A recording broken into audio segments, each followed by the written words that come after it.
Support comes from the Missouri Forest Products Association. Missouri produces wood pallets, railroad ties, white oak barrels, hardwood floors, and more. Details on the variety of products made in the state are at choosewood.com. Welcome to St. Louis on the Air. I'm Sarah Fensky. Generally, every month or so, our friends at Sauce Magazine join us with a roundup of recommended new restaurants to try. It's been a long time since we've had a conversation like that. New openings have been few and far between. There have been many more restaurant closures than openings. And a state of flux has been the only constant for restaurants seeking to stay open. But this month, Sauce actually has new restaurants to recommend. It's the first time that's happened on this show since the coronavirus shut down the region in March. And joining us today to talk about it is Meera Nagarajan. She's the art director at Sauce. Meera, welcome back. Hi, it's so good to be back. It is just great to hear your voice. It sounds like a sort of return to the pre-pandemic days, the good old days. Well, that's nice. That's a great thought. We're also joined today by Heather Hughes Huff. She's Sauce Magazine's managing editor. Heather, welcome. Hi, thank you for having us. So, Heather, restaurants have been closing all over town. Others are just grappling with how to stay open during the pandemic. People are really opening new restaurants right now? I've been very impressed, yes. Obviously, these places were in the works before everything shut down, but people have found a way. And the ones that we're talking about have done a really great job in figuring out, curbside service and limited dining spaces, and the food is really great. Well, we have 4 of them we want to talk about today. I'm hoping we'll have a little time after that to talk about the bigger picture, but I know people are wanting some recommendations of something new to try, so let's just dive right into this. The first place is called Perennial on Lockwood. Heather, this is in Webster Groves. What is it? Yes, this is a collaboration between Olive and Oak. The Perennial on Lockwood is actually in their new space, which is massive, right down the street from their old space in Webster Groves on Lockwood.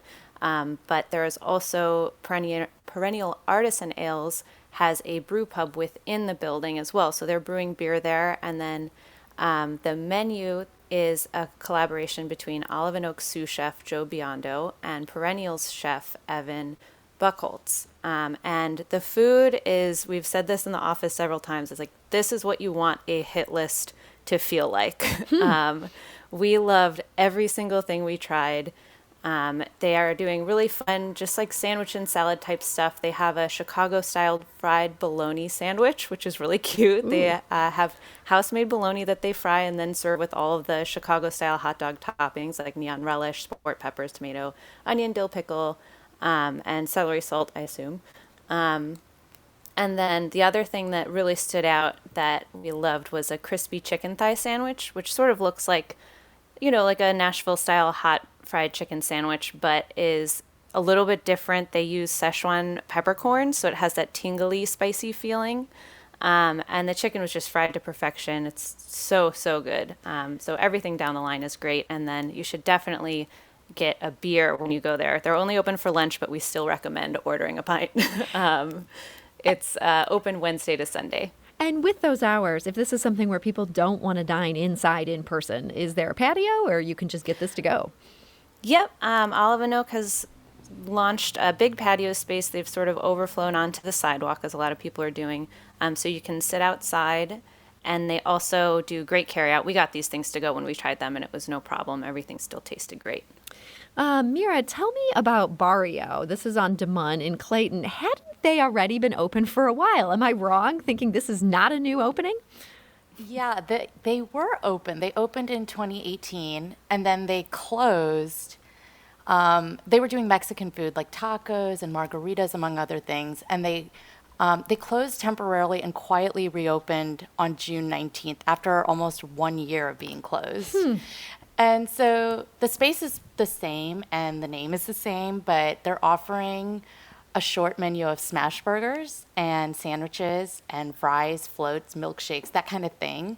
And I talked to their owner, Alan Rickman, who was one of the original partners that opened Fitz's in the Loop.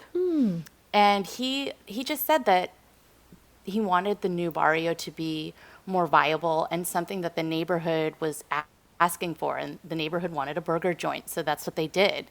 So they have like a list of different burgers that you can get. You can get a beef burger, turkey, or Impossible Burger, and there's like a list of add-ons. So I tried an Impossible Burger with cheddar and caramelized onions, and it was really delicious. And they have, these super crispy salt and pepper fries.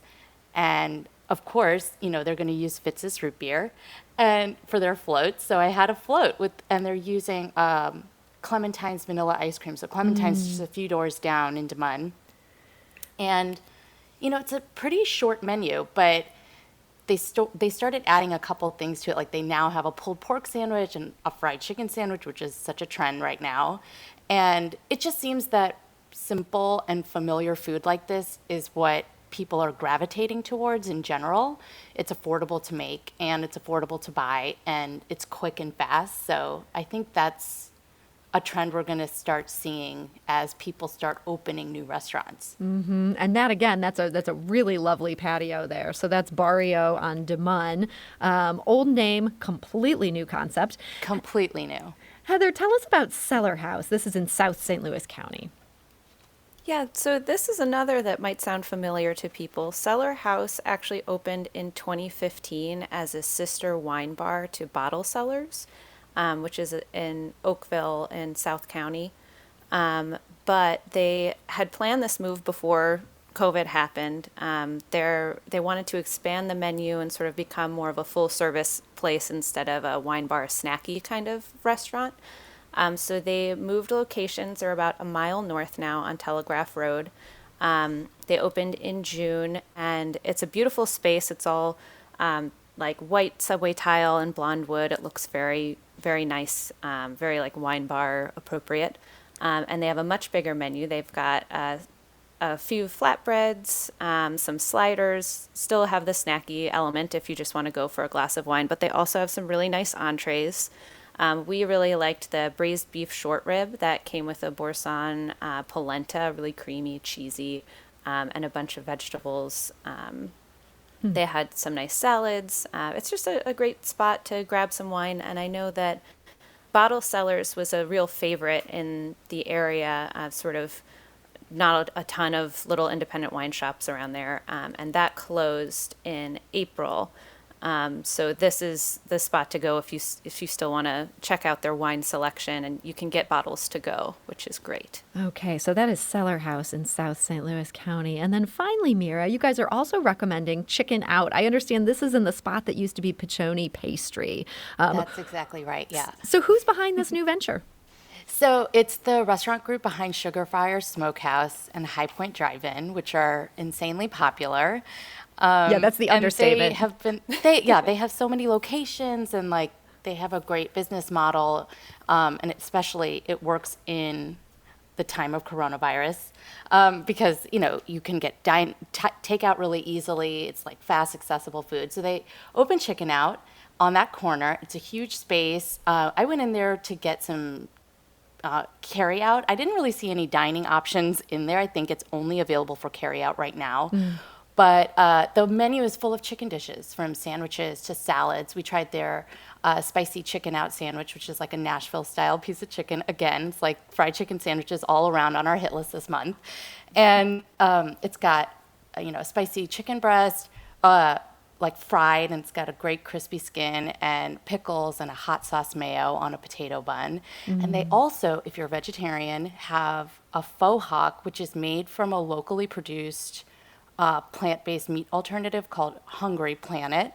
And I also tried that, and it was crispy and delicious. So if you're feeling like, oh, you can't go there for any reason, like if you're not eating chicken, it's totally available and accessible. And if you're not trying to have a sandwich, they also have lighter options. Like they have an Asian kale salad with this kind of zippy, fresh ginger vinaigrette.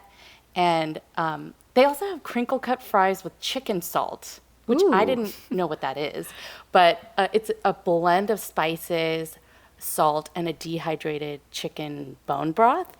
So it's got that umami kind of punch to it, and it's a little bit of a different twist on traditional French fries, which was really fun. Yeah, that sounds really good. So if you're tempted by that, that's Chicken Out. That's right there on the edge of the loop, right at the corner of Delmar and Skinker. And it sounds like this is something perfect sort of takeout situation. You can get this food to go and not have to worry about germs at all. So in the last couple minutes we have here, I've got to ask you the big question, Heather, which is, I know you guys are always working ahead. You're not working on this last month's issue. You're working on what's coming up. Do you see more openings coming? Are we going to have an excuse to have you guys back within a month? I think so. I mean, people haven't slowed down. You know, there are obviously a lot of obstacles in getting everything done, but I did a story earlier in the summer, very close to the shutdown, talking to several restaurateurs who have no plans to stop potential new locations, like Logan Ely, who works at Shift Restaurant. He has a second location in the works. We've talked to several people who aren't slowing down. So I think that there will be hit lists again. Thank God. Well, that's great to hear, because we're going to need to have you back for that. And I got one last quick question for you, Meera, and that is what has been for me the one silver lining in all this doom and gloom. What is the status of to-go cocktails? It is, we're going to have them throughout the rest of 2020. Thank goodness. So if you were concerned, which I was, you can still get curbside cocktails to go. So that order was extended until the end of 2020, and we'll revisit it in 2021. Okay, so Mike Parson giving a very, very small piece of good news to an industry that is fighting really hard, as well as good news to those of us who sometimes get thirsty for a cocktail. Well, that's some good news to end the show with here today. So Meera Nagarajan, Sauce Magazine art director, thank you so much for joining us. Thank you. And Heather Hughes Huff, Sauce Magazine managing editor, thank you so much for sharing your knowledge with us today. Thanks. This is St. Louis on the Air on St. Louis Public Radio, 90.7 KWMU.